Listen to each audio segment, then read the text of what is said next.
And then Bitcoin, if I just take it out to the daily chart for a moment, I'm still looking for this final move down here to at least the 1.0 extension at 35.39. We've got an A in place, B, and a 1-2 to the downside developing here in Bitcoin. And 4-hour chart,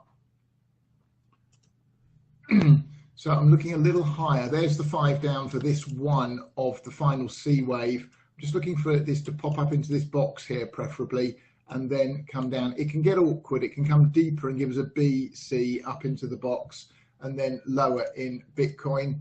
And if I just look at Ethereum, Ethereum is very similar to Bitcoin, except I think it's still in this 4, and then it drops down to its 138.2 here at 124.94 before we then start the 5th up in Ethereum. The one that has given us an anomaly compared to what I was looking for is Ripple. So I've got this A, B, and I was looking for an impulse down. It's morphed into what looks like a potential diagonal. So we've still got a 1, 2, A, B, C for a 3, A, B, C for a 4. And providing we stay below 96.72 in Ethereum, I'm looking for it to drop down one more time to 21.37.